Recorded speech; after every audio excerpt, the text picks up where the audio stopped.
کیونکہ قرآن مجید میں بھی آتا ہے وَقَدِّمُوا لِأَنفُسِكُمْ، اپنے نفسوں کے لیے آگے بھیجو.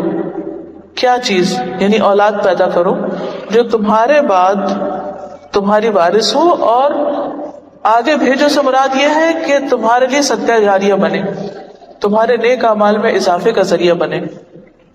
کیونکہ بچے ماں باپ کے لیے جنت میں داخلے کا ذریعہ ہیں. یہ ذمہ داری کیوں قبول کریں، کیوں بوجھ اٹھائیں، کیوں تکلیفیں اٹھائیں، کیوں مشقتیں کریں، کیوں پیدا کریں، کیوں دودھ پلائیں، کیوں انگلی پکڑ کے چلنا سکھائیں، کیوں ان کے ناک صاف کریں اور کیوں ان کی نیپی صاف کریں. وائے، ہمیں کیا ملے گا؟ یہ تو بڑے ہو کر پتہ نہیں ہمیں پوچھیں گے بھی یا نہیں. تو پہلی بات یاد رکھیے، جب بھی پریشانی ہونے لگے، جب بھی بچے ستائیں، تو سوچئے کہ جنت میں جانے کا ذریعہ ہے. حدیث میں آتا ہے نبی صلی اللہ علیہ وسلم نے فرمایا کسی مسلمان کے اگر 3 بچے مر جائیں، یعنی زندہ رہے تو اور فائدہ، اور اگر پیدا کر کے وہ فوت بھی ہو گئے، کیونکہ بعض اوقات ایسا ہوتا ہے نا کہ بعض عورتیں جو ہے وہ کنٹین نہیں کر پاتی ہیں حمل کو یا پریگنینسی کو، تو پھر بہت ڈپریشن میں جاتی ہیں، یا عورت کے اوپر بہت سخت ترین وقت آتا ہے اس کے بعد. اس میں یہ ہے کہ اگر کسی عورت کا بچہ پیٹ میں فوت ہو جائے یا پیدا ہونے کے بعد فوت ہو جائے، ابھی بچہ ہی ہے، بلوغت کو نہیں پہنچا، تو اللہ تعالیٰ اس رحمت کے نتیجے میں جو ان بچوں سے رکھتا ہے اس مسلمان کو بھی جنت میں داخل کر دے گا. تو بچے چھوٹے ہوں یا بڑے، پیدا ہو جائیں یا پیدا ہونے سے پہلے، ان کا وجود میں آنا ہی والدین کے لیے باعث رحمت ہو جاتا ہے، اور وہ ان کی آخرت کی کامیابی کا ذریعہ بنتے ہیں.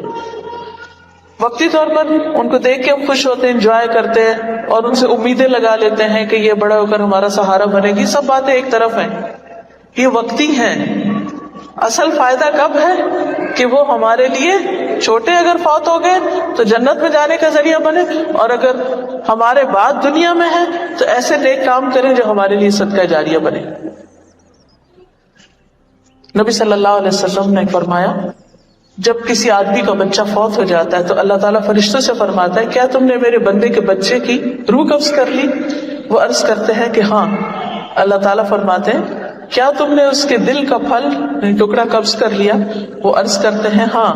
پھر اللہ تعالیٰ پوچھتے ہیں میرے بندے نے کیا کہا؟ فرشتے عرض کرتے ہیں اس نے تیری تعریف کی اور انا للہ و انا الیہ راجعون پڑھا. تو اللہ تعالیٰ فرماتے ہیں کہ میرے بندے کے لیے جنت میں ایک گھر بناؤ اور اس کا نام بیت الحمد رکھو. یعنی اگر بچے زندہ ہیں تو بھی، اور اگر فوت ہو جائے اور انسان صبر کرے تو اس بچے کے جانے پر ایسا محل انسان کو ملے گا کہ جس کا نام بیت الحمد ہے. ہم تعریف کو کہتے ہیں نا کہ ایسا گھر جس کو دیکھتے سب تعریف کرنے لگے، ایسا گھر وہاں انسان کو ملے گا.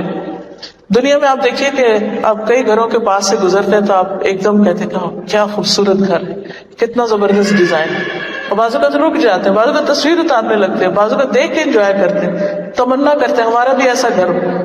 لیکن اللہ تعالیٰ زندگی میں مختلف امتحان لا کر ایک بڑی نعمت سے انسان کو نوازتا ہے، اس لیے اس کی قدر کرنی چاہیے.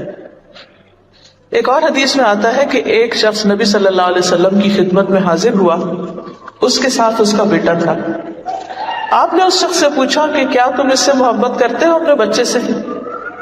اس نے عرض کیا اللہ تعالیٰ آپ سے ایسی محبت کرے جیسی محبت میں اپنے اس بچے سے کرتا ہوں. کیا بتانا مقصود تھا کہ وہ بہت زیادہ محبت کرتا ہوں اپنے بچے سے. اس کے کچھ دن بعد بچہ فوت ہو گیا. جس بچے سے وہ باپ بہت پیار کرتا تھا فوت ہو گیا. آپ نے اس بچے کو نہیں دیکھا تو اس کے والد سے پوچھا کہ وہ بچہ کدھر ہے جس سے تم اتنی محبت کرتے ہو؟ تو اس نے بتایا کہ وہ بچہ فوت ہو گیا. تو آپ نے فرمایا کیا تم اس سے خوش نہیں ہوتے کہ تم جنت کے جس دروازے پہ جاؤ گے تم اپنے بچے کو پاؤ گے، وہ تمہیں ویلکم کرے گا وہاں، اور وہ تمہارے لیے جنت کا دروازہ کھولنے کی کوشش کرے گا. بالکل ایسے ہی جیسے ننھے منھے بچے ہوتے ہیں نا کہ باپ گھر میں آئے تو وہ کرسی لا کے کھینچ کے ان کی کنڈی کھولنے کی کوشش کرتے ہیں، اور وہ اس بات کے منتظر ہوتے ہیں، ایکسائٹیڈ ہوتے ہیں کہ امی آ گئی، امی آ گئی، ابا آ گئے، ابا آ گئے. ہر روز آپ نے دیکھو گھر میں ایک نعرہ ضرور اٹھتا ہے ابا آ گئے یا امی آ گئی. تو بالکل اسی طرح جس طرح دنیا میں وہ ویلکم کرتے ہیں، اسی طرح آخرت میں جنت میں بھی وہ ویلکم کریں گے اور بالغ کے لیے جنت کا دروازہ کھولیں گے. سنن النسائی کی روایت ہے. اس لیے بچوں کو صرف مصیبت، ذمہ داری، پاؤں کی زنجیر یا بے آرامی کا باعث یا ایک مشقت نہ سمجھیں. جب بھی تکلیف ہونے لگے، جب بھی آپ ان کی وجہ سے ریسٹرکٹیڈ فیل کریں، کیونکہ کئی مائیں تو ہائے مصیبت. کئی عورتوں کو میں نے دیکھا ہے پریگنینسی ہوتے ہی غمگین ہو جاتی ہیں، پریشان ہوتی ہیں جب ایک اور مصیبت آنے لگی. یہ سوچ نہیں ہونی چاہیے. یہ اللہ کی ایک امانت ہے جس کے لیے اللہ نے آپ کو چنا ہے. حتیٰ کہ اگر اسپیشل بچہ بھی ہے، کیونکہ بعض بچے تو خوبصورت ہنستے کھیلتے ہوتے ہیں، لیکن بعض بچے اسپیشل ہوتے ہیں، ہینڈی کیپ بچے جن کو کہتے ہیں ہم، معذور بچے ہوتے ہیں. اب اس کا تو کسی کو پتہ چل جائے تو ماں باپ کو رو رو کے برا حال ہو جاتا ہے. ان کی پریشانی کا عالم تو دیکھا نہیں جاتا.